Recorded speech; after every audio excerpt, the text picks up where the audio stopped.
Dear colleagues, the fourth meeting of the 62nd session of the Commission for Social Development is called to order. I invite the Commission to continue its consideration of Agenda Item 3A, entitled Priority Theme: Fostering Social Development and Social Justice through Social Policies to accelerate progress on the implementation of the 2030 Agenda for Sustainable Development and to achieve the overarching goal of poverty eradication, in order to hold a ministerial forum on the priority theme. I'm pleased to welcome the distinguished panelists of our ministerial forum on the priority theme. His Excellency Johannes Rauch, Federal Minister of Social Affairs, Health Care and Consumer Protection of Austria.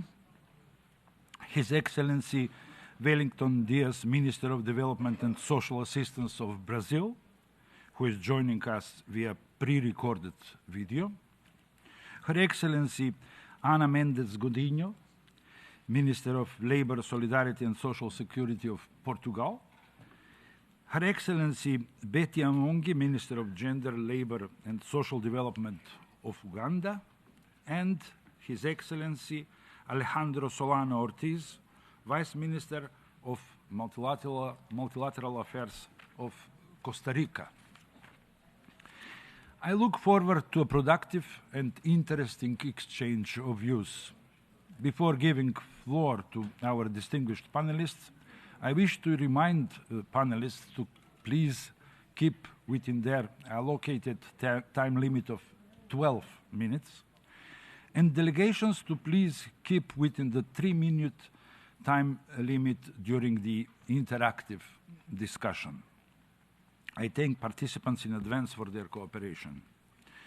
At this time, I would like to invite participants wishing to make comments and pose questions to the panelists to press the microphone button on their console. I now give the floor to His Excellency Johannes Rauch, Federal Minister of Social Affairs, Health Care and Consumer Protection of Austria. Thank you, Mr. Chair, Excellencies, ladies and gentlemen. It's a great honor and pleasure to address you at the 62nd session of the Commission for Social Development. In recent years, multiple crises have aggravated social challenges globally. They have increased the risk of social exclusion and poverty. Vulnerable groups are particularly exposed to the negative social and health consequences of these crises. Until 2020, we had seen 3 decades of steady progress in poverty eradication. Unfortunately, this trend has reversed. The Human Development Index is falling and the SDGs no longer seem within reach in short time.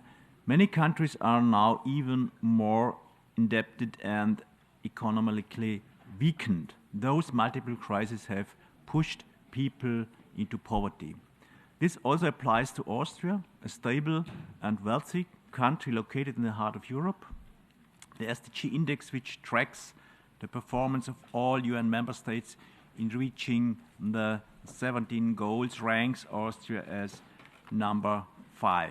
We are very proud of that, and yet the various crises have affected Austria too. As a government, we have faced considerable challenges in the past years. Allow me to share with you some of the dilemmas we have found ourselves in, how we have overcome them by mainstreaming social considerations, and what we have learned from that. Here is the first dilemma: save or invest. Due to skyrocketing energy prices, the cost of living in Austria has reached an all-time high. We recently hit a historic inflation rate of 10%. This has pushed people who never expected to need any of aid into difficult situations and some of them into poverty.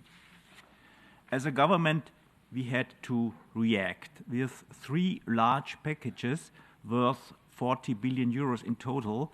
The federal government has funded a wide range of anti-inflation support measures. To take sure that we leave no one behind, we have specifically targeted families and children. Among other things, we have introduced the automatic yearly adjustment of family and social benefits. We have also kept electricity prices by means of a subsidy and launched a fund worth more than 160 million euros for persons struggling to cover their rent and energy bills. Such measures are expensive, but they pay off, they are preventive, and they foster social cohesion. When facing the dilemma of cutting budgets or investing in social services, my answer is very clear: invest. A recent OECD study commissioned by my ministry shows that the annual cost of child poverty to the Austrian state is staggering 17.2 billion euros, while the cost of getting children off to a good start in life through adequate care, education, and social benefits is only about 1/3 of that amount. 1/3. The conclusion is very clear. We cannot afford to leave a single child behind, not only from a human rights perspective, but also from a fiscal point of view. Dilemma number 2, to care or not to care. Austria's society is aging rapidly. This means that social services such as health care and long-term care are becoming increasingly pressing. The Austrian federal government is committed to providing elderly and sick people with the support they need. We have passed 2 comprehensive long-term care reforms since I came into office. While we have expanded and increased the quality of services for citizens, we have also improved working conditions for professionals in the long-term care sector. Care workers, mostly women, are now paid more and are entitled to an additional week of annual leave from the age of 43. Our government has also just passed a comprehensive healthcare reform after a very long time of negotiating process. What's in it for our citizens? More doctors in the public healthcare system, shorter waiting times, and more convenient opening hours. Again, such measures require significant budgetary resources, but we calculated the cost of inaction, so our decision was clear. We have also adopted additional measures to support people with disabilities. Focusing on young people, the federal government has expanded job coaching for this group. This helps people with disabilities to establish themselves in the labor market. In addition, they also have access to the full range of services provided by our public employment service. The support on offer includes career information, needs-based training, and personal counseling. Finally, our third dilemma: close our eyes or adopt a global perspective. Against the backdrop of multiple crises, it is crucial that our support measures do not stop at national borders. In low-income countries, economic or political instability often undermines poverty reduction and weakness safety nets. We cannot close our eyes to this. We need to work closely with our international partners. I am proud to announce that for the second time, my ministry will devote 15 million euros from its own budget to official development assistance. We are committed to contributing to the achievement of SDG 1, no poverty, and SDG 3, good health and well-being in selected priority partner countries.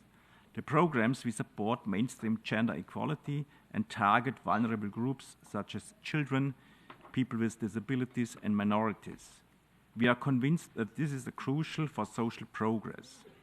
Furthermore, Austria supports the International Labour Organization, Decent Work Agenda, and the Global Coalition for Social Justice. We therefore support the systematic integration of sustainability chapters into the European Union's free trade agreements, as those also require the implementation of fundamental labor rights.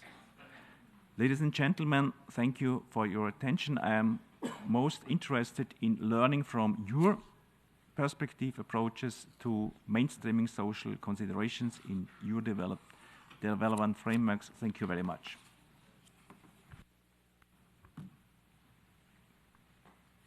I thank the Federal Minister of Social Affairs, Health, Care and Consumer Protection of Austria for his statement. We will now hear a statement by His Excellency Wellington Dias, Minister of Development and Social Assistance of Brazil, who will deliver his statement via pre-recorded. Please play the video. Ladies and gentlemen, ministers, permanent representatives, delegates, and Honorable Ambassador Kuchira Kamboj, President of this 62nd session of the Commission for Social Development, on whose behalf I greet all authorities present. Ladies and gentlemen, first I would like to extend you my warmest greetings and my sincere regret for being unable to be with you physically, present with you on this occasion because of some emergencies in Brazil. I would like also to thank the members of the Board of Directors for the invitation, the opportunity, and the honor of addressing this commission. As everybody has undoubtedly seen, we're living through very dire straits. Throughout this moment, many crises are happening, including many conflicts, war that have been increasing hunger, food insecurity, and poverty, as well as wars, conflicts with numbers that shame us as a civilization. As President Lula said, the world unlearned outrage and normalized the unacceptable. 2 centuries ago, income of the richest few was 18 times higher than that of the poorest. Today, income of the richest is 38 times the income of the poorest. The richest 10% retain 76% of the planet's wealth, while the poorest 50% possess only 2%. Brazil is not an exception. The last few years, Brazil deconstructed the social protection systems. We're living through a great political retrocess that many programs were distorted and putting them at the service of electioneering ends.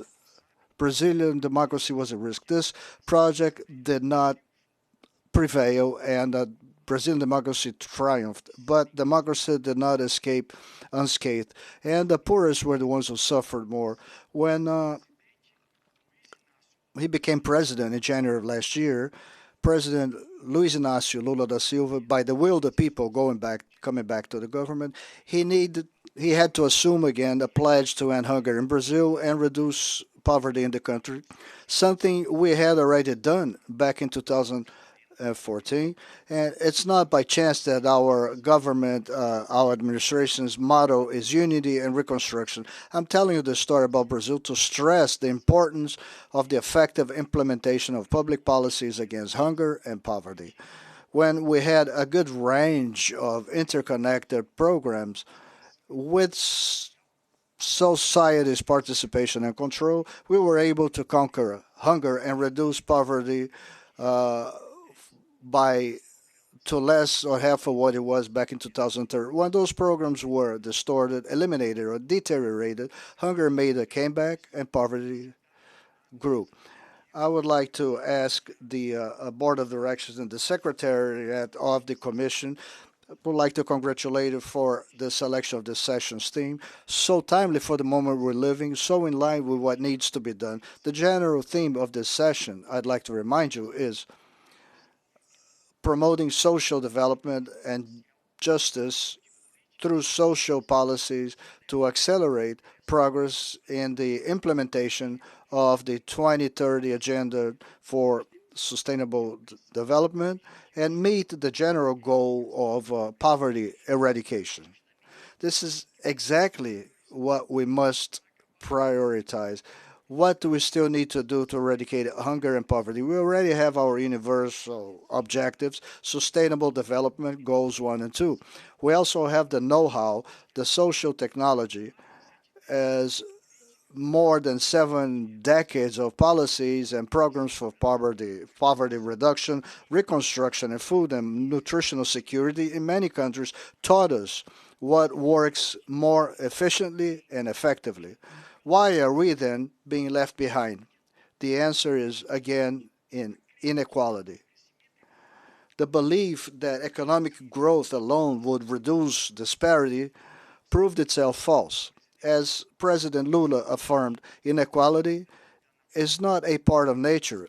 It is socially constructed, and fighting it is a choice we have to make every single day.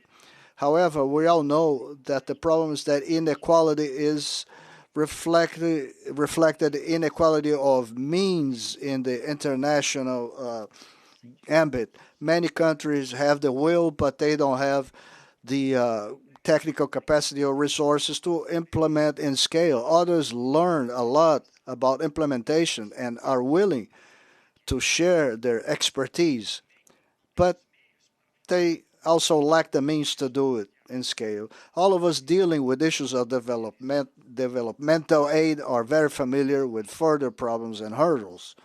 There are few international aid resources available to fight hunger and poverty. And when they are present, they are fragmented, dispersed, misaligned, and very hard to put in use by the most vulnerable countries to support policy implementation at the domestic level. And about that, President Lula announced the creation of a special task force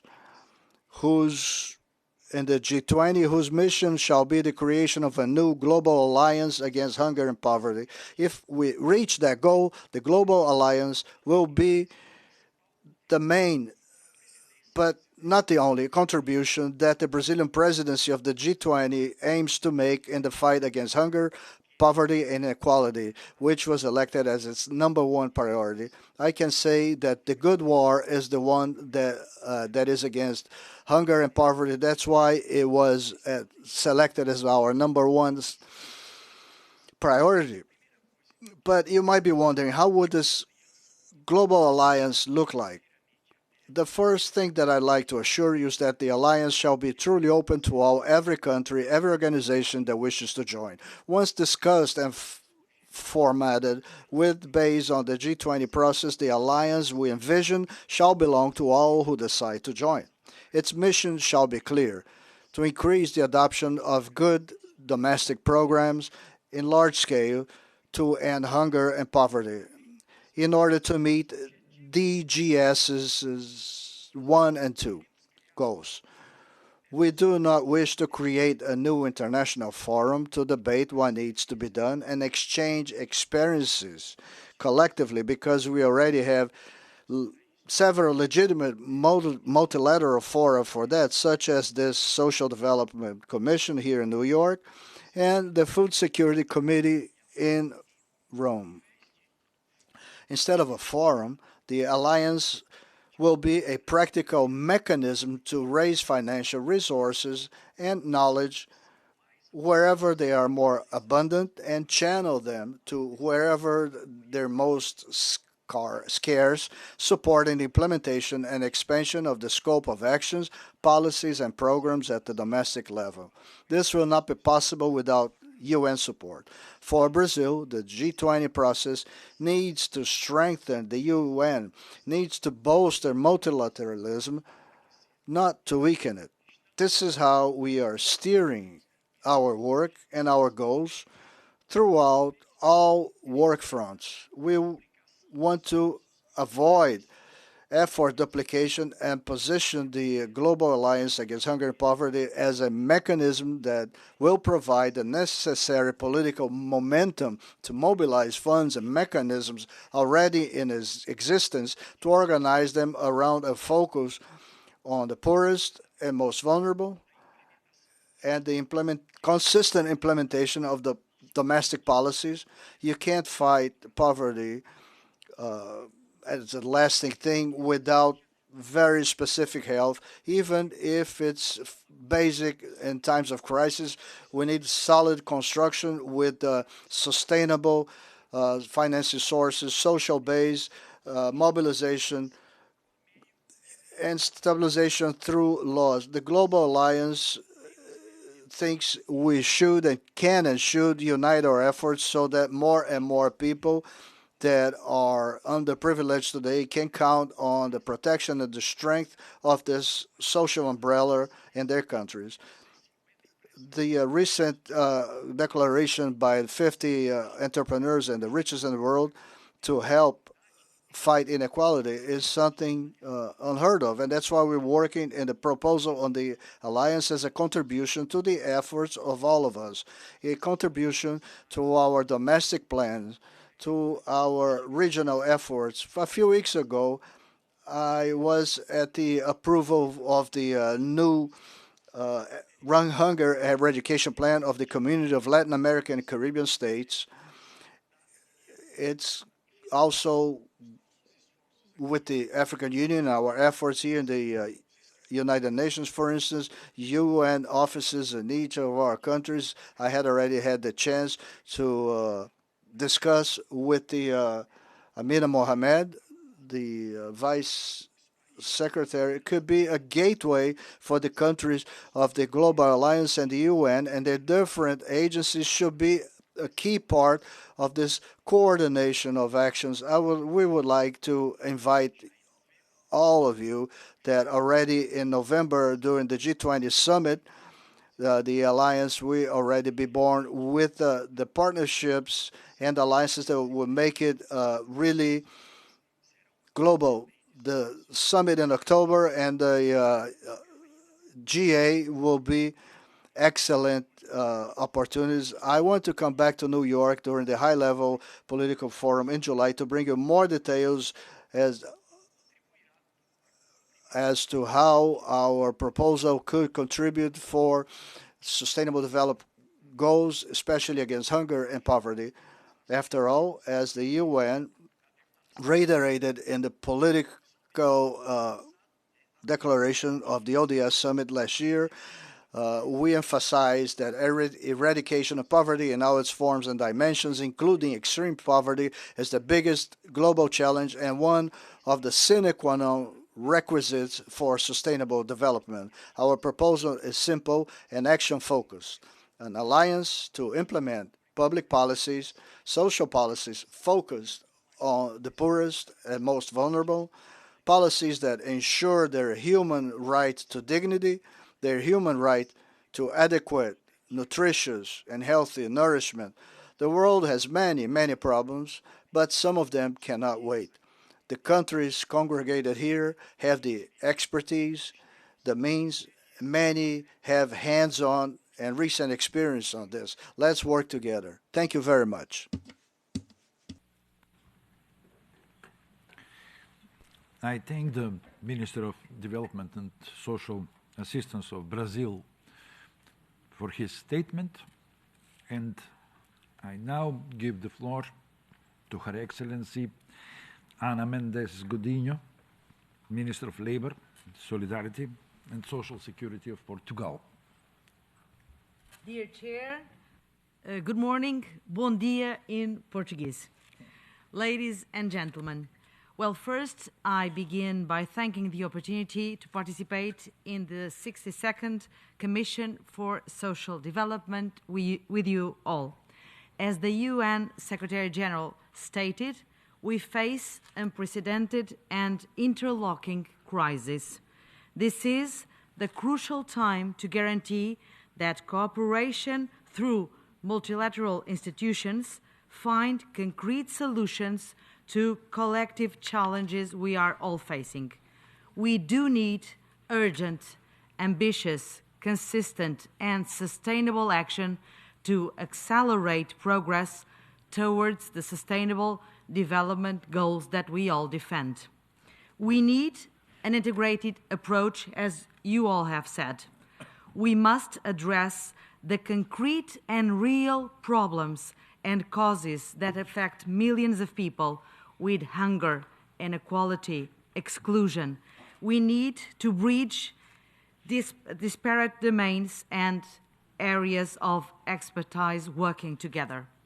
Progress achieved over decades can vanish rapidly due to reinforcing crises that can send the world off course. These challenges demand real commitment from all of us, financing, focus, and action at local, national, and international levels. The latest Global Extreme Poverty Report from the World Bank showcases how the world lost 3 years in the fight against extreme poverty, whereas global inequality rose for the first time in decades. The clock is ticking for the world to get back on track, and this is the responsibility of all of us in this room. Countries must join forces to promote the implementation of policies that can really build resilience against inequalities and economic shocks and promote access to adequate food and services. The political declaration of the High-Level Political Forum on Sustainable Development, adopted last September, can be and must be a turning point for the international community. The 2030 Agenda must remain and be alive again in our roadmap for achieving sustainable development and overcoming the multiple crises we are all facing. Achieving the SDGs will, of course, demand several instruments in critical areas and sectors that can contribute to the achievement of other SDGs. We must involve different development communities covering issues related to social protection, employment policies, and decent work agendas. Gaps in policy actions in certain domains can affect and reduce potential gains in others. Dear Chair, ladies and gentlemen, I strongly believe that the mainstream of the social dimension that we are all discussing today in all fields of the policies must be our highest common priority and the driver for progress. Economic prosperity depends on a strong social investment, focus, and real commitment. These have been years of great challenges. We all learned during the pandemic, first, how fragile we are. Second, how we could answer a very tough moment through collective mobilization and collective answers. But we also learned that we could do much better than we did before, and we learned that together. Let us not forget the movement we could achieve together to overcome the pandemic. Let's learn the lesson and put the lessons in place now that we are facing different challenges, but again, with a common enemy. During the pandemic, we had a common enemy, which was COVID, and we put together our forces to overcome it. Now we have, again, a common enemy. Let's fight this common enemy together. So, as we all said, we cannot stop as we are facing major structural challenges, green digital transition, demographic change, and a very, very fast changing world of work. The cost of living crisis is a reminder that solidarity and safety nets are not disposable. They are critical for the well-being of our people and the strength of our economy. They are the basis of our development. We need again to join forces, as we did during the pandemic, to promote the implementation of a set of policies that can build resilience and uplift the poor in vulnerable situations, providing adequate income to allow human dignity, human rights. This is what's at stake at the moment.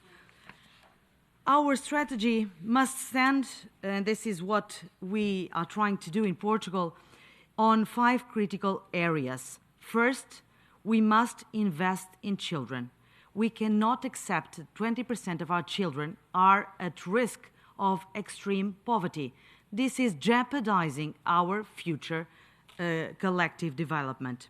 Child care can be a powerful instrument to change not only these children's life, but the way we see and we are building our common future. In Portugal, we launched a very powerful instrument, which was the Child Guarantee, to address at local level and identify all the children that are at risk of extreme poverty, to have a concrete plan of action to guarantee them access to what we consider basic services that we as a society cannot lose.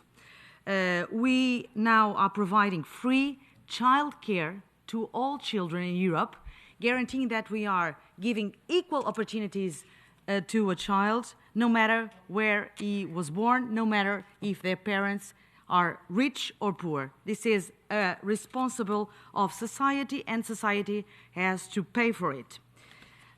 Second, we must put value on workers. This is what can really help us to guarantee that wealth is better distributed in the world. This is in the workers' power to guarantee that we can distribute better wealth. That's why in Portugal we have put in place what we called the Decent Work Agenda, a very powerful agenda recognizing that we must give power to workers again to make this, the wealth distribution a dream that we must fulfill.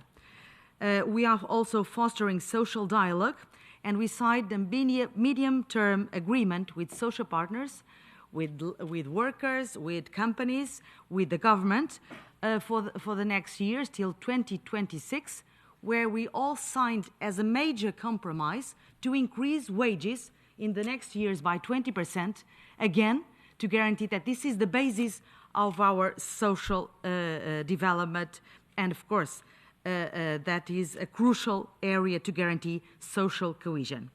Third, we are investing in training, upskilling and reskilling workers, and developing a tripartite compromise, again, in training, where the government, workers and companies sign a compromise to deliver skills that answer the market's needs, but at the same time, the companies sign a compromise saying that they will hire these workers with a minimum wage they previously agree with permanent jobs. This is concrete action in the worlds that we live that do not only need abstract discussions. Fourth, we believe that our social models must be inclusive and adaptable, and of course meaning that we must guarantee equal rights to people, no matter where they come from, no matter what their nationality, origin, sex, profile is, to guarantee that we don't have new forms of slavery, and that we don't have two worlds apart with works type A and workers type B. This is why in Portugal we created a special model to automatically integrate migrants into social security, that they guarantee that they are part of the formal economy and they have exactly the same rights of any other workers. So, and the same is happening in terms of the changes in the world of work. We cannot accept that tech workers, just because they are online, have different rights or they are out of the system. That's why we regulated for the first time platform workers in Portugal, and recognizing that they are workers as any other worker, and they have exactly the same right to be part of social security and social standards. Rising inequalities, I think we all agree, are a factor of rising instability that we have the responsibility to answer. Well, that's why also Portugal has joined the Global Coalition for Social Justice and the Global Accelerator on Jobs and Social Protection, because we do believe that they can be a very powerful tool with concrete answers to cooperation between countries and real people, a joint and integrated effort to get us back on track regarding the SDGs. That's why we signed a joint program with the Portuguese-speaking countries. We signed, of course, first an agreement on free mobility between people from Portuguese-speaking countries, recognizing their rights wherever they are, working rights, but also social security protection rights. With Cape Verde, we also launched a program in investing in training directly in Cape Verde. So Portugal is doing this with Cape Verde.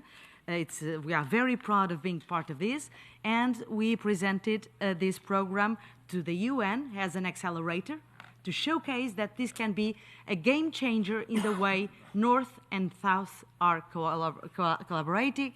And we just received the news from the UN that we were accepted as this joint collaborator, accelerator between Portugal and Cape Verde, and we hope we will showcase it in the Social Summit in 2025 with the lessons learned. We have to learn from each other, showcase, and see what works and what does not work. In this case with Cape Verde, what we are launching is a training program directly investing in Cape Verde, namely in critical areas such as tech. So investing in tech skills in Cape Verde, because we will all win from that. So we expect that the Social Summit in 2025 will be the opportunity to give this momentum towards achieving the SDGs. And we, of course, expect that this will also encourage public and private investments in critical social investment that can allow these opportunities to guarantee that we develop talent. Talent and people are the most valuable resource nowadays in the world. Everyone is fighting to attract talent. Let us guarantee that we do not jeopardize this opportunity. Well, Portugal is completely committed and ready to contribute to the success of the Social Summit in 2025. We are building on the SDG in our journey, of course, towards the Summit of the Future and the Social Summit in 2025 that we hope can take place here in New York during the high-level week in September. And this is our unique opportunity to make social rights a reality for everyone, everywhere, because we have in our hands the responsibility to make the change and the transformation that needs to be accelerated. It can become a moment of the necessary commitment and acceleration, of course, that we need. Inequalities are a failure of society, are a failure of us all, and we cannot jeopardize our collective development when we are responsible for answering in a different way, as we did during the pandemic, showing that a different path is possible. And we must answer what we are here for. We must answer the needs of real and concrete people. This is all about real people and real lives. Thank you. I thank the Minister of Labor, Solidarity and Social Security of Portugal for her statement. And I now give the floor to Her Excellency Betty Amonge, Minister of Gender, Labor and Social Development of Uganda. Thank you, Mr. Chair. Allow me again, Mr. Chair, to congratulate you, the members of the Bureau, for your election to this Commission on Social Development. My delegation will offer you full support and cooperation. Uganda appreciates this year's theme of fostering social development and social justice through social policies to accelerate progress on the implementation of the 2030 Agenda for Sustainable Development and to achieve overarching goal of poverty eradication. Uganda's leadership at the political and technical levels embrace sustainable development right from the time of promulgation of our national constitution, which integrates key principles of social inclusion, promotion of social rights to all, affirmative action policies for marginalized groups, and if I'm to pause here, the Constitution enjoins that each district must be represented by a woman. There is representation of the youth in parliament and local governments, persons with disability, workers, and the elderly. So in Uganda, as it stands now, we have 35% of women in parliament, 45% women in cabinet, the vice president is a woman, the prime minister is a woman, deputy prime minister is a woman, third deputy prime minister is a woman, so 4 of the prime ministers, 3 are women. At a technical level, we have 50-50 of the permanent secretaries who are the heads of institution. So our constitution requires balance and sustainable eco-development. We have also demonstrated our commitment through strong support and approval of our Vision 2040. We are a leading proponent of East African Community's Vision 2050 and the Africans Agenda 2063, all of which strongly features within our current National Development Plan. Our plan's overall goal is to transition Uganda into a middle-income country through strengthening Uganda's competitiveness for sustainable wealth creation, employment, and inclusive growth. We are localizing the agenda for Uganda, and accordingly, in all sectors, we are cascading it at a local government planning level and establish implementation frameworks. Through prudent macroeconomic and social policy, Uganda successfully reduced the number of its citizens living below poverty line from 56% in 1992 to 20% in 2022. Social protection is a critical component of Uganda's national development strategy for inclusive socio-economic transformation as a strategic tool for reducing poverty, vulnerability, enhancing household resilience to shocks, and supporting human capital development for sustainable and inclusive growth. Our social protection policies are anchored on A, increasing access to social security through direct and contributory schemes. So we have pension schemes which are national and private. We also have health insurance which are national and private. 2, enhance care, protection, equal opportunities, affirmative action, and support to the vulnerable people. 3, strengthen institutional frameworks for social protection delivery, targeting investments in human capital development. Appropriate measures to protect from risk and shocks. Gender responsiveness, addressing vulnerabilities that affect boys and girls, men and women.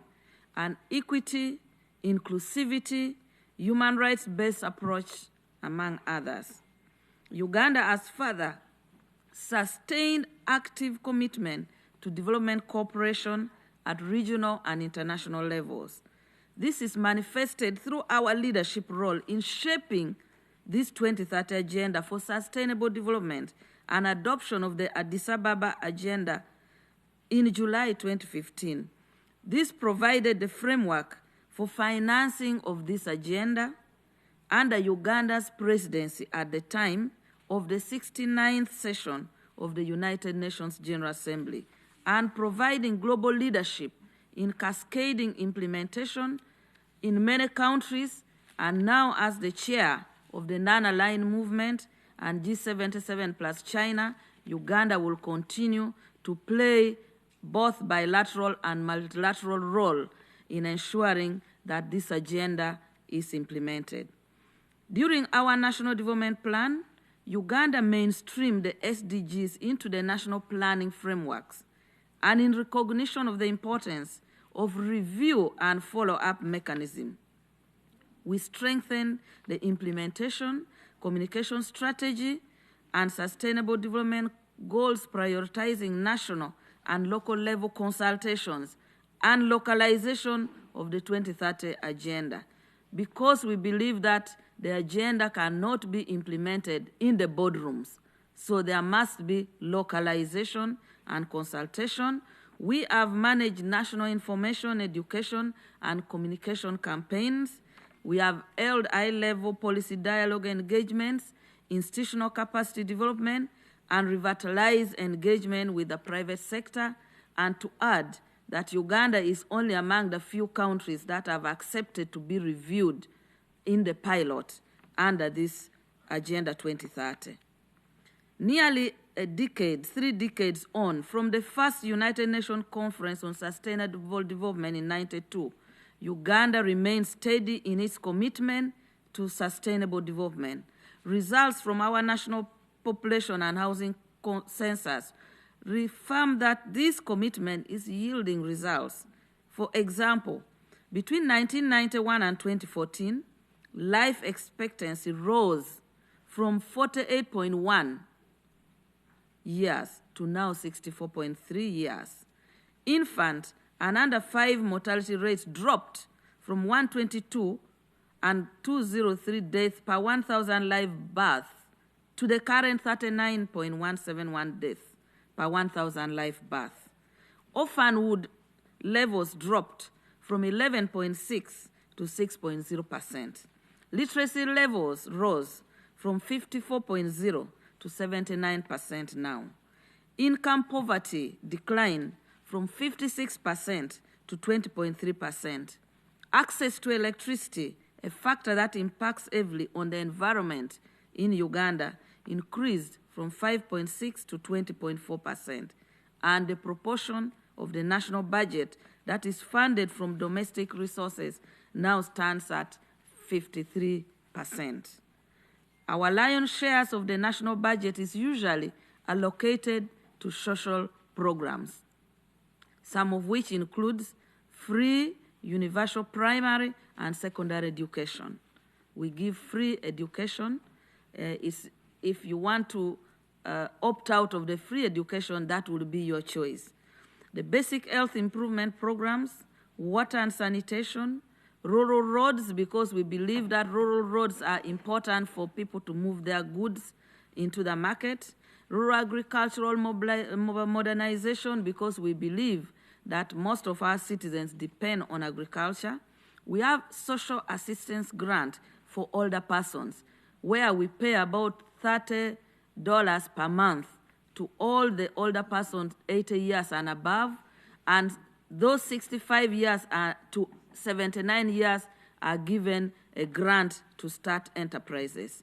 We have empowerment of women programs, youth, persons with disability, under our Uganda Women's Entrepreneurship Program, generating growth, productivity, and opportunities for women entrepreneurs, which is being implemented by a grant from the World Bank of $217 million to support rural women to grow their businesses.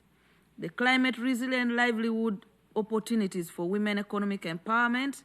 We have at the local level a program called Parish Development Model, which gives each household about $500 to start and buy seedlings and fertilizers to support their agriculture. We have cooperative called Emyoga, which is implemented at a local government level for all the vulnerable groups to borrow from this cooperative. We have a program called Operation Wealth Creation that has put in financing for people who want to borrow to create wealth in their families. We also have what we call Youth Livelihood Program, which is a special vehicle grant for youth who form themselves into groups of 5 to 30 and borrow the money to start innovation, which is financed by government. We have the Higher Education Students Loan Scheme, which gives loan for students who want to go to tertiary and higher and university, and they pay after they have graduated and are working.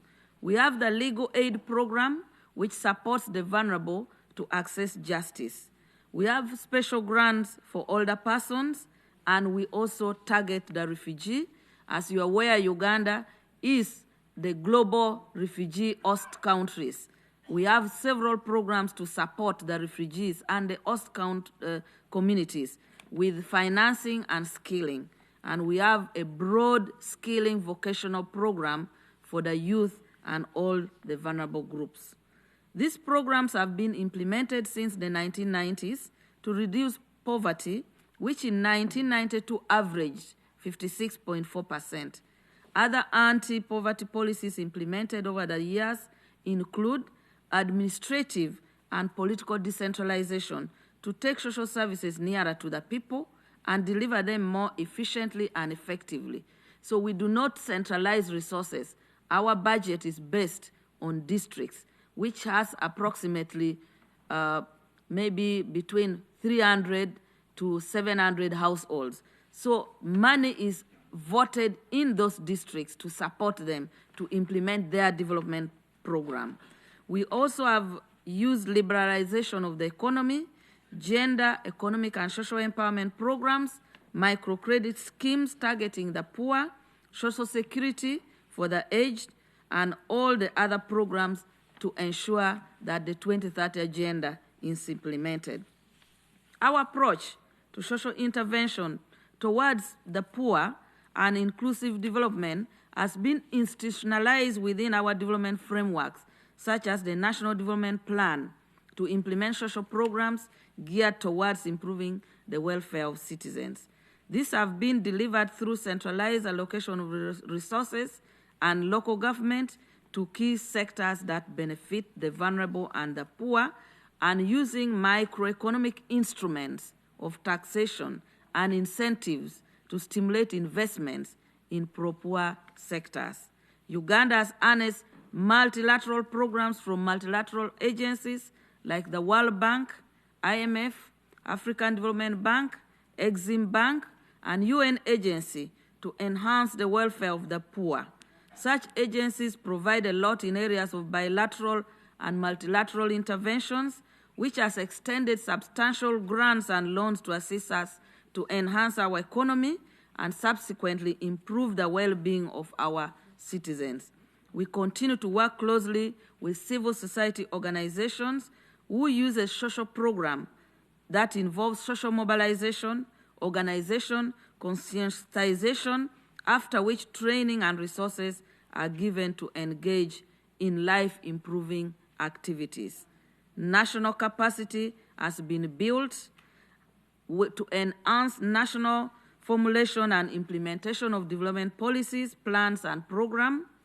Our ambitious and comprehensive nature of the 2030 Agenda program requires further enhancement of national capacity on how best to steer inclusive development across time, sector, social demographics, and regions of our country. Key among these, which we are pursuing, is strengthening institutions, financial mechanism, rallying the private sector, civil society, citizens, and other partners towards implementation, the public-private partnership inclusive. We have developed national standard indicators for the Agenda 2030 framework to track progress towards attainment of our development goal. Through these instruments, the implementation of SDGs has been monitored, evaluated, and reported on. Our existing legal policy and institutional frameworks provide an enabling environment for the implementation of 2030 Agenda. We have introduced reforms in our laws. For example, we have enacted the Equal Opportunities Act to provide for balanced development, the Public Finance Management Act, Public-Private Partnership, Public Procurement Disposal Act, Financial Institutions and Registration of Persons Act.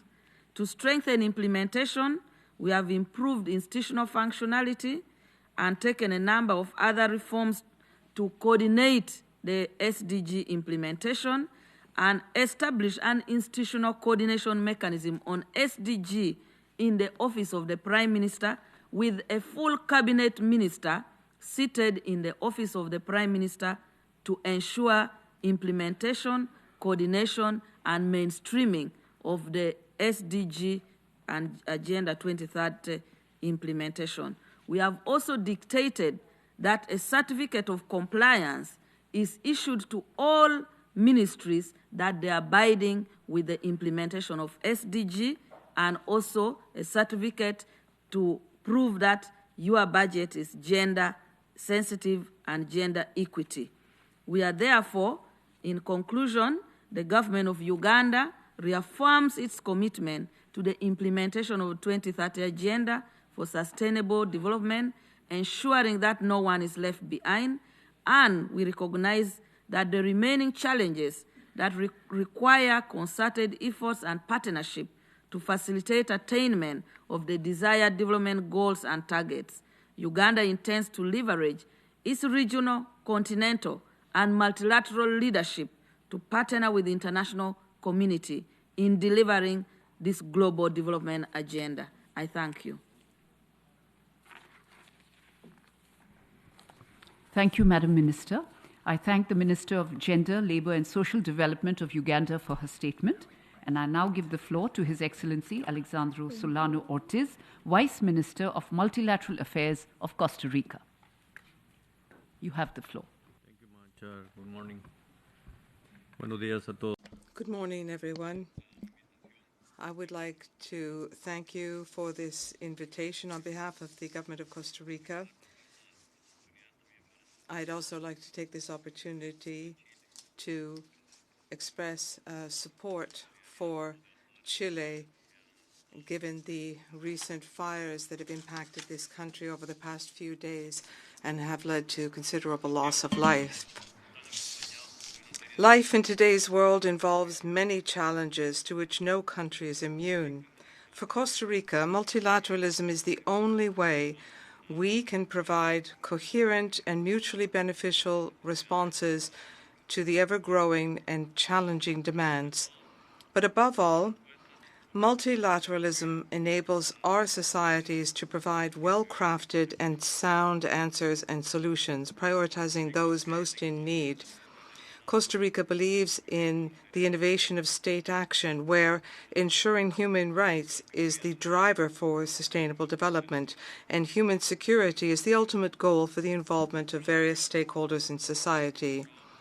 Given that, over time, we have continued to work in line with the SDGs. We've been able to generate paradigm shifts and new approaches at the most operational but tangible levels of our public activity. I'm referring to policies, plans, and projects which fuel the national planning system and which we coordinate with the involvement of social stakeholders as we build a better future for everyone together.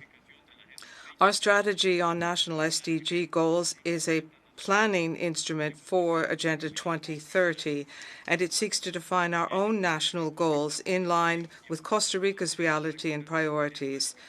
We have taken a participatory approach following the best practices in the area of planning, which has enabled us to develop a national roadmap for sustainable development. The second approach we've taken in Costa Rica is to have an SDG targeting strategy implemented with the network of districts promoting the SDGs and creating strategic multi-stakeholder alliances at many levels.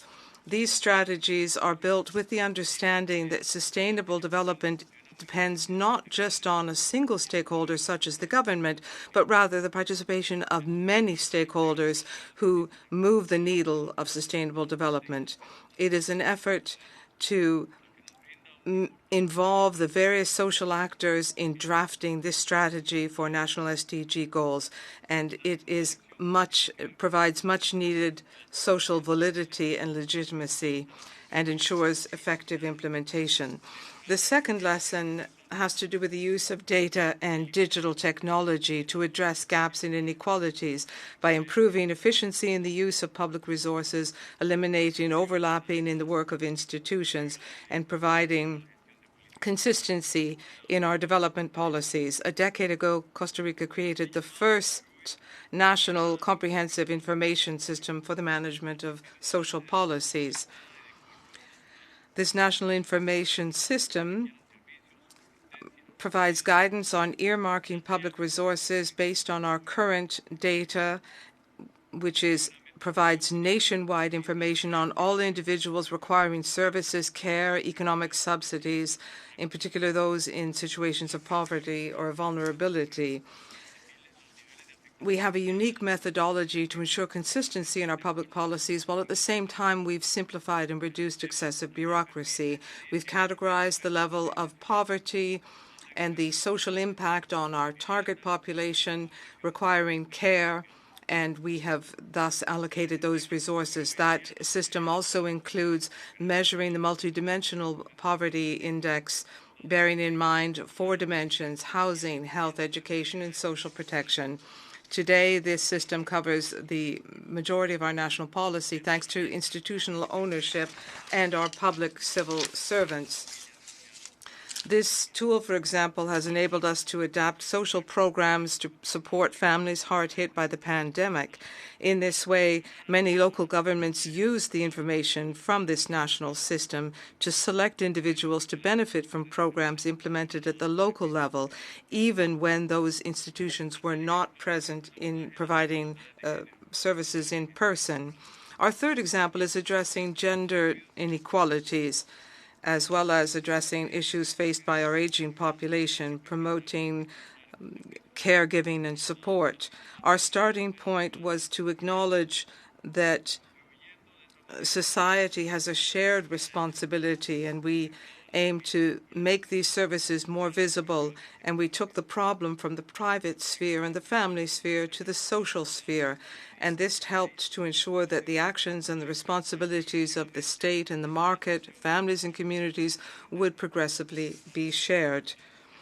Costa Rica has this national welfare system through our legislation, and progressively we're implementing caregiving to dependent persons, in particular older persons, persons with disabilities, chronic illnesses who require assistance in their daily activities. And we intend to expand benefits to include new modalities of services such as telecare, in-home care, and also improved long-term care residences. And we work with the National Network of Care for Children. Organizing services such as caregiving must be supplemented with other tools to mobilize public or private resources, for example, to address unpaid domestic work. And we must have greater strategies for budgeting, taking a gender perspective. In terms of managing our migratory flows, Costa Rica has implemented a mechanism known as the System for Migrant Labor Tracking, so that we can provide information on epidemiological tracing among migrant workers working in on Costa Rican soil. This was set up during the pandemic, but today this system still remains a mechanism to monitor compliance with labor laws and duties for migrants. We also have developed an approach to address root causes of problems. Today, we recognize that we are more successful if we work with other states, if we have consolidated models, and at the same time, Costa Rica's experience may well be useful to other countries in similar circumstances.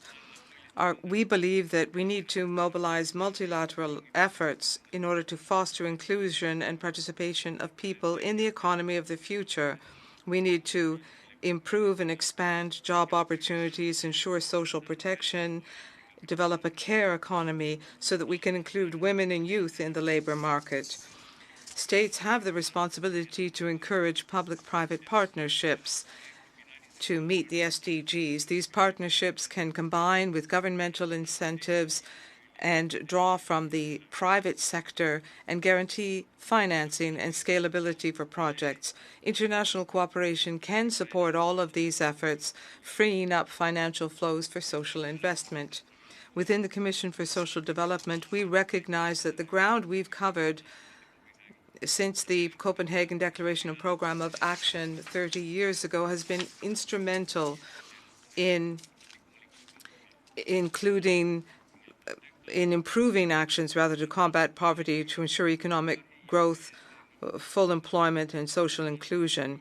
Today, in the context of the Summit of the Future, we have the opportunity to take all of this experience in our discussions, strengthen international cooperation and solidarity, and work towards ensuring that we can grease the wheel of this international architecture of financing for development. Costa Rica is committed to this endeavor and prepared to share our experience. Thank you. I will now open the floor for comments and questions to our distinguished panelists. I remind delegates that the interactive dialogues serve to pose questions and make comments directed to the presenters. The delivery of written statements is strongly discouraged. I would request that interventions be brief and concise, and any questions to the presenter be made at the start of the intervention. I now give the floor to Her Excellency Natalia Elena Intotero, Minister of Family, Youth and Equal Opportunities of Romania. Thank you, Madam Chair, dear colleagues. The ministry I represent manages the following main areas of activities: family and demographic policies, protection of children's rights and adoption, combating domestic violence, promoting equal opportunities between women and men, youth programs and policies. In the field of demographic and family policies, the ministry aims to increase the birth rate and promote programs for supporting single parents, multi-child and low-income families. In the field of children's rights, the ministry methodologically coordinates the county department for child assistance and protection and orders inspection at residential centers hosting orphans. In this context, we adopted the National Strategy for Children and the Child Guarantee. We just implement this through the National Recovery and Resilience Program. The ministry provides with EU funds in a total amount of 50 million euro for the construction of a national network of daycare centers for children at risk of being separated from their families. In the field of combating domestic violence, the ministry is the guarantor of complaints with the implementation of Istanbul Convention and preventing and combating violence against women and domestic violence, which is the international treaty adopted by the Council of Europe on May 11, 2011. In the field of youth, the ministry promotes a series of government and support programs, among which we highlight the Student Invest and Family Start. This program aims to facilitate the access of young people and families to resources necessary for personal and professional development, improving the transition from school to work, employability, stimulating professional training and employment, updating skills needed on the labor market. The Student Invest program is addressed to young people between 18 and 31 years old, has an educational character focusing on increasing access to higher education programs, reducing education dropout, as well as unemployment among young graduates. Through this program, an estimated number of 4,500 students can benefit from a loan worth a maximum of approximately $60,000. The Family Start is another program for people aged 18-45 years in the training process in order to ensure a high level of professional personal education training. We have also another and more programs. Also, we're financing the programs for students and young people through ONGs, $30,000 each project, thousand seats for camps, orphan camps, students, children with disability, unfortunately, and we want to do more for each child, each student. Thank you very much. Thank you very much. I will now give the floor to Turkey, His Excellency Yavuz Selim Kiran, Deputy Minister of Family and Social Services of Turkey. You have the floor. Thank you very much, Madam Chair. Development is a concept encompassing not just economic development, but also communal and social progress. In Turkey, our policies regarding women, children, older persons, persons with disabilities, and those in need are a manifestation of this philosophy. Our President Recep Tayyip Erdogan focuses that numerous global challenges arise not due to a scarcity of material resources, but rather from a deficiency in compassion. We are dedicated to recognizing and directly addressing their distinct needs to foster inclusivity, eradicate injustice and inequality, and combat discrimination. We are aware that developing the integration of social considerations into development frameworks requires a multidimensional approach. We are empowering our citizens to become self-sufficient through the social services we provide. With our care and rehabilitation centers and accessibility studies, we implement programs for persons with disabilities to integrate them into social life. With our daycare services and projects such as refreshment universities, we promote active and healthy aging for older persons. With our projects, we support girls who aspire to become engineers in all fields, just as we support young women who are not in education, employment, or training. We are expanding our foster family models for our children whose families are unable to care for them. With our resilient and shock-sensitive social assistance programs, we effectively responded to pandemic lockdown measures. We also promptly addressed the 6 February earthquake devastation. We offer social services and assistance to individuals affected by disasters unconditionally, aiming to build a more resilient society against such disasters. Since 2013, psychosocial support work has been carried out around 5 million people within the scope of 198 disaster and emergency events.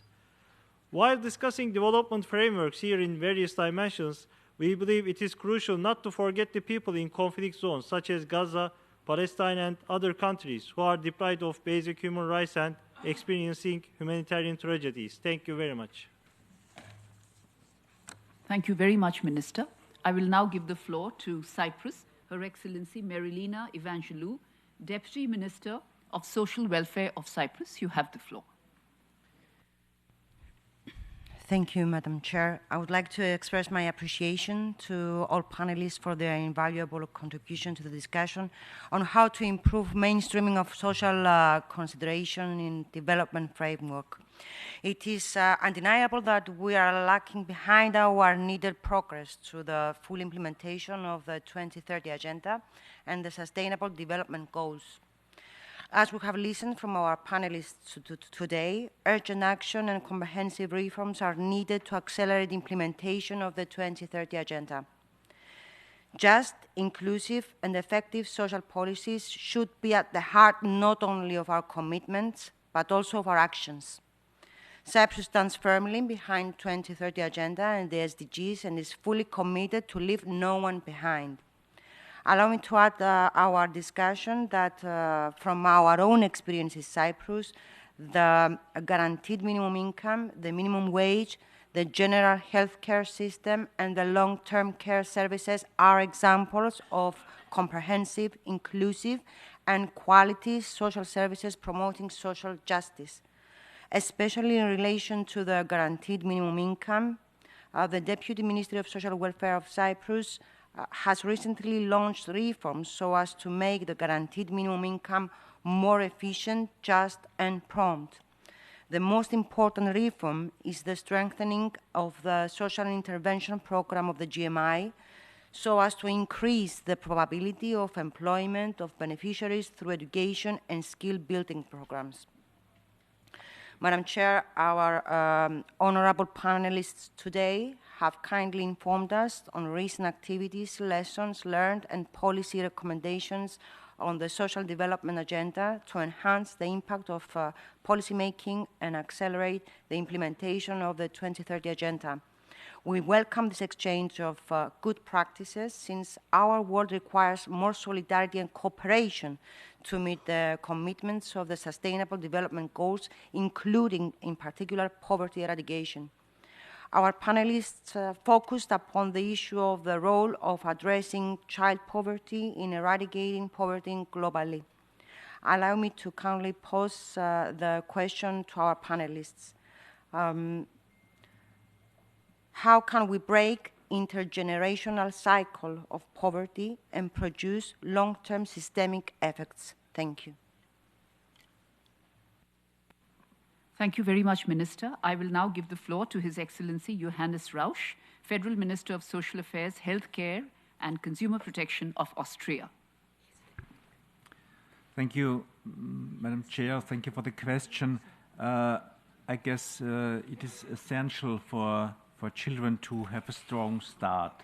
So this means that they need to have access to high quality care and education from the very early age. Also, just as my Portuguese colleague said, I believe that the child guarantee is an essential tool to break an integration cycles of poverty and marginalization, because if you're able to make children able to have a good start, you are able to guarantee a lifelong learning, access to good jobs, and that's the point why we in Austria implemented a program. We called it Early Help. This is a supporting system for parents from the very early months after birth. So we give support to the parents, to the children, for a good start, not only in an economic way, but also supporting them in educating their children.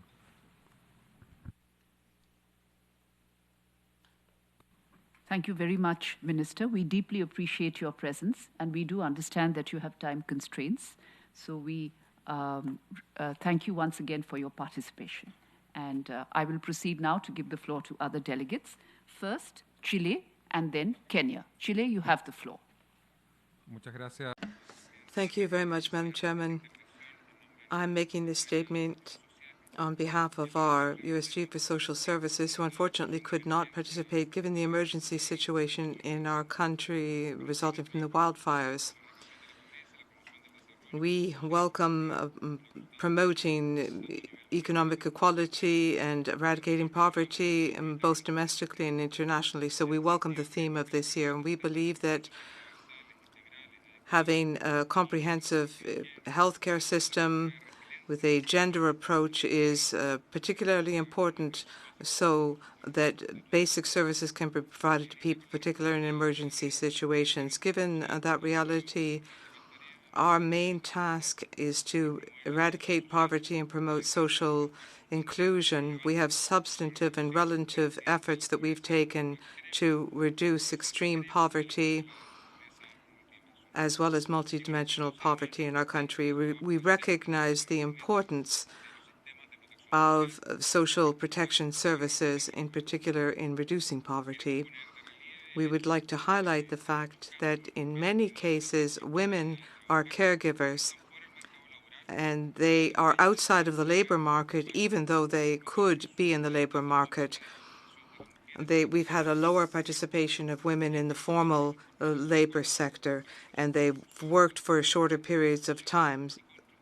So we see that they face greater poverty because they have not contributed sufficiently to the social protection services. We must make sure that people in need have caregivers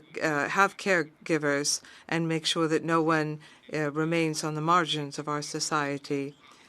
We need to involve the private, public sector, the community, and the family in caregiving. There has to be an intersectional and a cross-cutting gender approach to these activities. This will promote improved standards of living. A group of 6 Latin American countries and Chile have put a draft resolution on caregiving to this commission, and we invite all countries to consider the agenda of care so that we can promote this particular activity as a key pillar for social development. Thank you. Thank you very much. I will now give the floor to Kenya. Thank you, Honorable Chair. Involving policymakers, practitioners, and the broader community in the process of developing policies and legal frameworks provides valuable insights into the social needs and challenges affecting the population. Governments should put in place national frameworks with socially responsive and sustainable strategies that enhance social inclusion, social justice, and bolster productivity. Distinguished delegates, Kenya has heavily invested on social protection interventions and complementary interventions to ensure sustainable livelihoods to Kenyans. I therefore wish to highlight some of the complementary aspects as follows. 1, strengthening agricultural policies to pave way for implementation of agricultural subsidies. We are implementing the National Fertilizer Subsidy Program, which has emerged as a pivotal policy in the government's efforts to expand food production and mitigate soaring food prices. The program offers subsidized fertilizer at half the price of commercial fertilizer to anyone. With a subsidy outlay of 3.55 billion shillings, that is USD 23 million, the program is intended to spur Kenya's agricultural sector and promote food security. 2, to enhance access to social safety nets payments, Kenya has automated payment systems that include utilization of 6 banks with wider national coverage, use of mobile phone payments to reduce the cost of accessing cash transfer stipend, and offer choices to beneficiaries. And 3, Kenya is also strengthening social risk management frameworks for the management of adverse impacts and risks arising from development projects. This is in order to maximize on development impacts and ensure people-centered development. On this, Kenya has developed a social risk and impact management policy 2023 and a draft bill 2024, partnered with 2 institutions of higher learning to develop short course training curriculum on social risk and land acquisition and resettlement management, respectively. On capacity enhancement, social development officers under the Directorate of Social Development have been trained on social risk management. Also, a professional body is being established to accredit social impacts and assessment experts. And lastly, the question that I would give to the panelists. Kenya's current policy reforms aligns to the call for member states to increase social investments through domestic resource mobilizations, particularly on broadening the tax pay base. However, this may impact on the cost of living as well as the cost of doing business. What lessons can Kenya pick from other countries to advance interventions around domestic resource mobilizations through taxes and ensure the additional revenue is invested in the lives of people living in poverty to ensure no one is left behind? Thank you. Thank you very much. We seem to have heard the last speaker on my list. I will now invite the distinguished panelists to briefly speak. I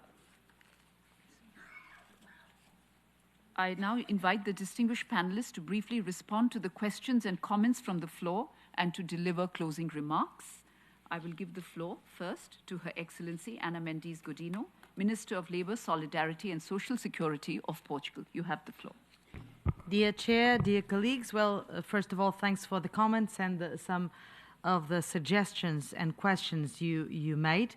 I think we all fully agree in this room that social investment is what can make the difference in breaking the cycles of poverty, namely if we focus in children. That's at least what we've been trying to do with the child guarantee in Portugal.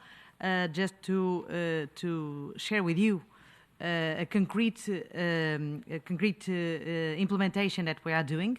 Well, for the first time, we crossed data to identify all the children that are at risk of extreme poverty in Portugal, crossing data. And this came out as a list. So now we have the names of the children who are at risk of extreme poverty in Portugal. So what we are now putting in place is, first, we created a special social benefit only for these children, who is automatic. So families don't have to apply. We know who the children are, we know who the families are, we just pay it automatically. This was done for the first time. And for the first time, what we are doing is create local child guarantee units with whom we are sharing the list of the children who are in risk of extreme poverty. And these local unit child guarantee teams, they are responsible for taking care or looking at these children who are in the list to guarantee that they have what we consider the basic services to guarantee that they have a future like all the children. Education, free kindergarten. As I was telling you, we put in place this in Portugal, and I think this is the most transformative measure we've put in place, which is to guarantee that all children, no matter if they are rich or poor, they have, from the moment they are born, they have access to free kindergarten in the same environment as all other kids. And this can be a game changer. At least let's see how it works, but that's what we are trying with the local units, identifying if these kids are going to school, if they have medical care, if they have food, checking if what we call basic services of society are guaranteed to these children. Of course, I think if we fail in this, we are all failing as society. This, I think, should be our main focus, guaranteeing that the new generations have real opportunities to develop their talent. Focus in children, of course, and at the same time, what we are trying to do is in terms of social security, guarantee that people are part of the system. So we criminalized for the first time completely undeclared work. So saying if companies hire someone and they don't declare this person to social security, it's a crime. We did this for the first time. And just to give you some numbers, for example, in terms of domestic workers, the increase of domestic workers declared to Social Security in 1 year increased by 130%. These were women that were outside of the system in a very vulnerable and precarious situation. And now, right now, they are part of the system, of course, under social protection, the system, and also guaranteeing that they will have a pension whenever they retire. So make the system simple so that people are part of the system, always, of course, trying to adapt to the new forms of work that we are all facing.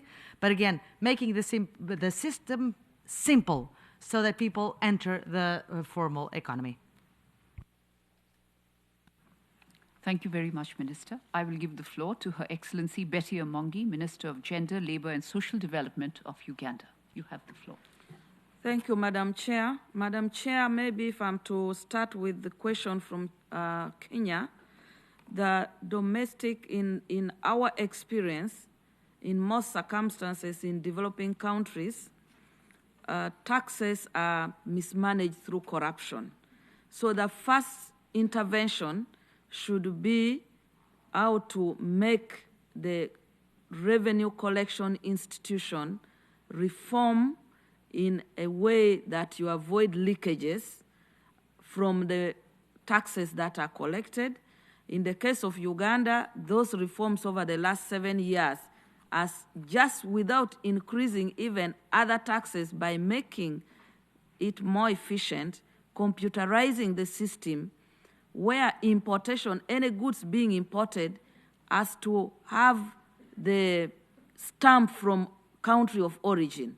So you cannot import and bring any good which is not having a certificate of country of origin with the number and a computerized seal that is integrated in our tax base with other security agencies in the migration system.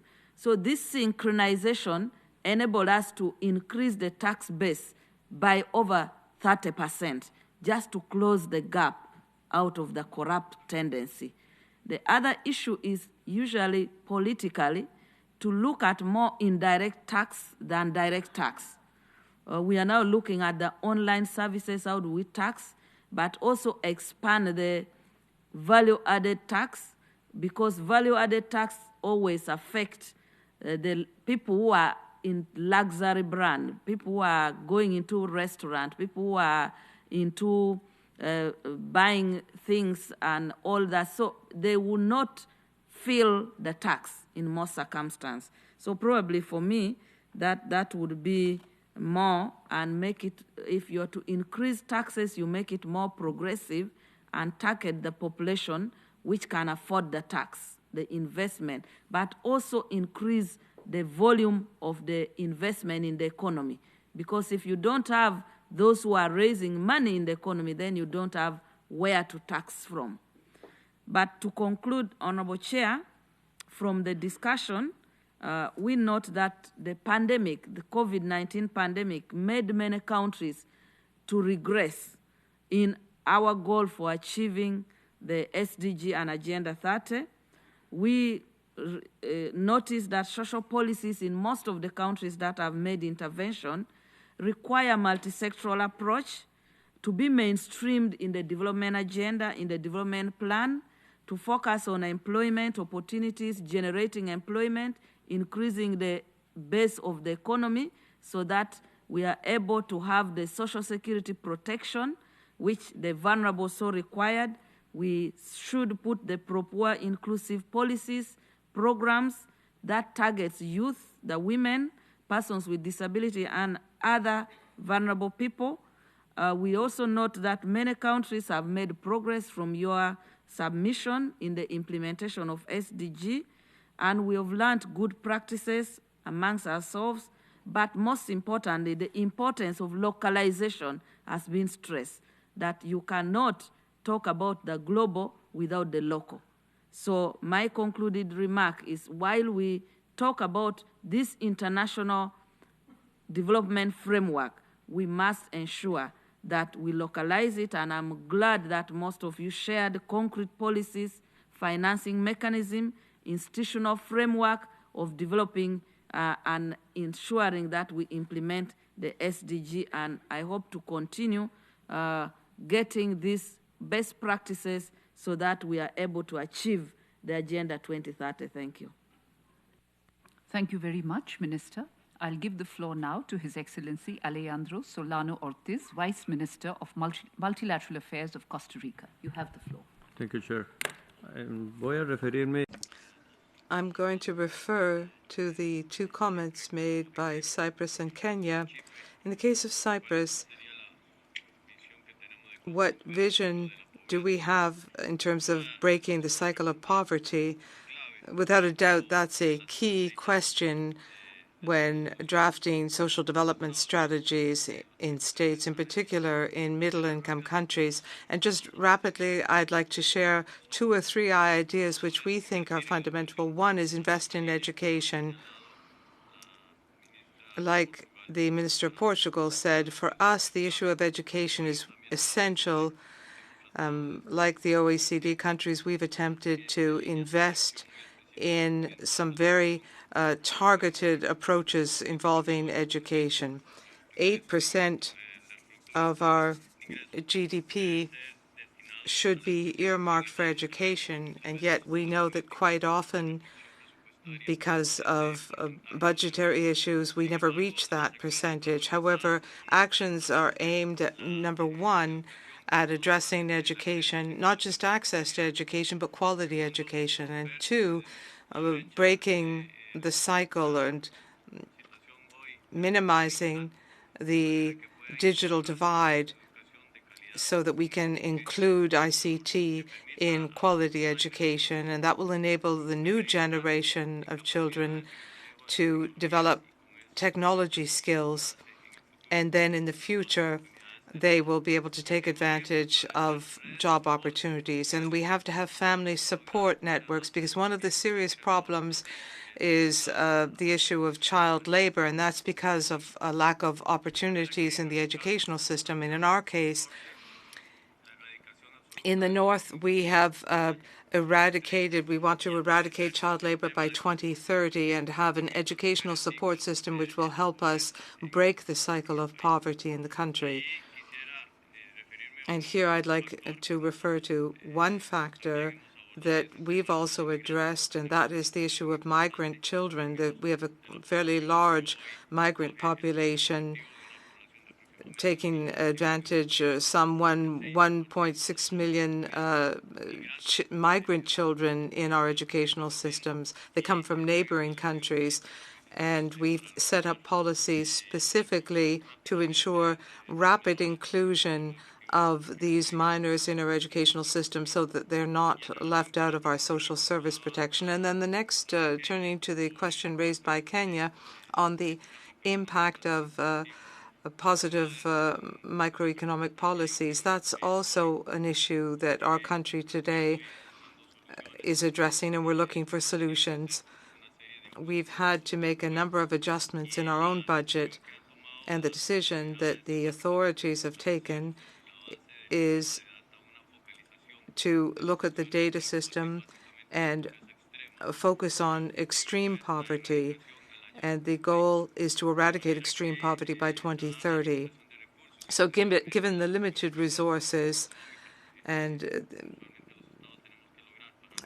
the macroeconomic policies that we need to have to recover fully in the post-pandemic years, the decision taken by the authorities was to earmark these resources so that we can have a macroeconomic behavior to ensure sustainability in our country. But these allocated funds should be targeting the most vulnerable communities, those people living on the edge of extreme poverty, so that these people can receive care, and really the focus of attention should be on these groups of people. Thank you. I now have the pleasure to give the floor to Guyana, Her Excellency Vindhya Vasini Prasad, Minister of Human Services and Social Security of Guyana. You have the floor. Thank you, Madam Chair, and thank you to all the panelists for your presentations. I'd like to share a few comments. National social policies must be supported by global economic strategies, which recognize that developing countries will have challenges to mobilize domestic resources to support sustainable social development. The government of Guyana has been implementing strategies and policies aimed at fostering and supporting the development of all Guyanese through the guiding principle of inclusion, citizen-centric policymaking, and access to policy makers at the highest levels by people are hallmarks of Guyana's current government. Consultations throughout Guyana where citizens and multi-stakeholder groups can voice their opinions and give recommendations on national issues, including areas of national interest like electoral reform, human rights, constitutional reform, are part of Guyana's governance framework. All of the SDGs remain important to the national development trajectory and are fully integrated into national and sectoral planning and budgeting processes. The development of human capital underpins the achievement of Guyana's goals, and we have extended extensive efforts to develop our human capital to leave no one behind. Heightened emphasis is placed on implementing sustainable urban practices and land use, planning and the provision of affordable housing, regularizing informal settlements. Interventions have focused on low and middle income earners, many of whom are female applicants who have benefited from affordable housing and home financing options. However, as reflected under Goal 17, the challenge in access to affordable financing remains significant and can stymie progress towards achieving the SDGs. Guyana's graduation to upper middle income status has made concessional lending from a traditional partner scarcer and substantially increased the cost of borrowing. The use of a single statistical artifact per capita GDP in a multi-dimensional development context severely undermines considerations around sustainable development. The need for the global community to recognize a multi-dimensional vulnerability index in assessing countries is both urgent and overdue. Bilateral and multilateral partnerships are considered critical to achieving the national development agenda. Unless the commitments of ODA are fulfilled swiftly and consistently, the means of implementation of the SDGs and the concept of global partnership are both challenging. All of our discussions must address these real challenges and provide effective and sustainable solutions that will tangibly impact on the divide that exists in the world of developing countries that has been referenced so often in all of the sessions so far. Thank you very much. Thank you very much, Minister, for your presentation. I will now turn to my panelists again and request them if they have any last words to share with us. I am Honorable Chair. First, allow me to congratulate you and thank you for the manner that you have guided us since yesterday. The Uganda continues to ensure that the SDG implementation and 2020 agenda is not only mainstream at our national level. We are a chair to the non-aligned movement. We are also a chair to G77 plus China. We also have a very strong chair now for the African Union Gender and Economic Empowerment. We are also the chair for African Union on employment, and will continue to leverage this platform at the regional and global level to ensure that we work together to harness the issues, the best practices, and encourage countries to share their experiences and also accept to be evaluated. We have already been evaluated by the UN. We are among the countries that accepted to be evaluated, and it's important that this global agenda is achieved because we are in a global village, and this global village, whatever achievement one country encourages others to also achieve so that we move together in this global village. I thank you. Thank you very much. Yes, Minister, please. Well, thank you, Madam Chair. Just to sum up, I think it's obvious for all of us that in the moments we live, in the turbulence we live, social concrete actions can make the change between what instability could drive us to in the next times. Social concrete actions also between North and South. That's why what we've been doing, Portugal and Cabo Verde, I think could be an example of what we should really tackle migrations, tackle the challenges we face in a different angle and a different approach. Of course, the Social Summit in 2025, I think, can be a very important place to showcase what we've all doing and, of course, learning from each other. I think the best we can do here is learn from each other and put in place concrete, tangible projects that can fulfill feasible hope for people. People need hope, and they need to believe that hope does have concrete answers in their day-to-day life. So let us all also have the responsibility in the times that we are living to give concretable, feasible hope to people. Thank you, Minister, for that very positive summation. Hope, partnership, and positivity. Thank you so much. And may I turn to the Minister from Costa Rica? Thank you, Madam Chair. Very quickly, I just want to refer to the comment made by the Minister of Guyana. Undoubtedly, for middle-income countries, there are more than 100 of us in the multilateral system.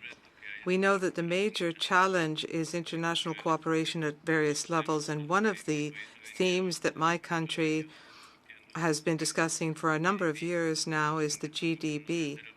And that should not be the sole indicator for determining macroeconomic indicators to determine whether or not a country is a middle-income country. There are many, many factors that should be taken into account to determine that.